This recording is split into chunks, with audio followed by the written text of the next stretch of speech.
ಹೆಜ್ಮಾಡಿ ಅಮಾಸೆಕರಿಯ ಬಳಿ ಎಲ್ಲಿ ನೋಡಿದ್ರೂ ಹಬ್ಬದ ವಾತಾವರಣ. ರಸ್ತೆಯಲ್ಲಿ ಹಾದು ಹೋಗುವವರ ಕೈಯಲ್ಲಿ ಚೀಲ ತುಂಬಾ ಮೀನು. ವಿಷಯ ತಿಳಿದ ಪಕ್ಕದೂರುಗಳಿಂದಲೂ ವಾಹನದಲ್ಲಿ ಬಂದು ಮೀನು ತೆಗೆದುಕೊಂಡು ಹೋಗುತ್ತಿದ್ದಾರೆ. ಬುಧವಾರ ಕಡಲ ಬದಿಯಲ್ಲಿ ಬಲು ಅಪರೂಪದ ಸನ್ನಿವೇಶ ಕಾಣಸಿಕ್ಕಿದೆ. ಮಕ್ಕಳಿಂದ ಹಿಡಿದು ಮುದುಕರು ಸಮುದ್ರದಲ್ಲಿ ಮೀನು ಹೆಕ್ಕುತ್ತಿರುವ ದೃಶ್ಯ ಕಂಡುಬಂದಿದೆ. ಅದರಲ್ಲೂ ಹೆಂಗಸರು ಎತ್ತಿದ ಕೈ. ಸ್ಥಳೀಯರು ಹೇಳೋ ಪ್ರಕಾರ ಈ ರೀತಿ ಮೀನು ಸಿಗೋದು ಬಲು ಅಪರೂಪ.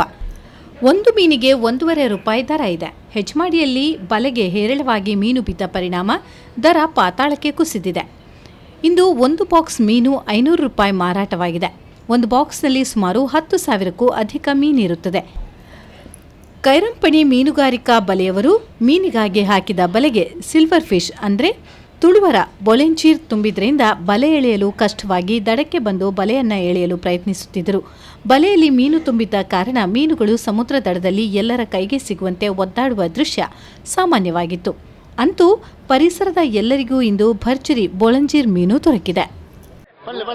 ಇಂಚ ಬಣ್ಣಗ ಕಡಲ್ ಮಲ್ಲೆತ್ತಿನ ಅಪಗ ತುಪಂದ ಪೊರ್ತು ಅಪಗ ಹೆಂಗಲಿ ಈ ಕೆಲಸ ಮಲ್ಪರೆ ಆಪುಜಿ ಒಡ್ಡ ಹಿಡು ಓಡೋಡ್ಬೋದು ಇನ್ನಿಂದ ಇದು ಮೀನು ಬತ್ತು ಇತ್ತ ಕಡಲಿಯಲ್ಲಿ ನೆಟ್ಟು ಇನ್ನು ಒಂದು ಮೀನು ಬತ್ತು ಬತ್ತಿ ನೀನು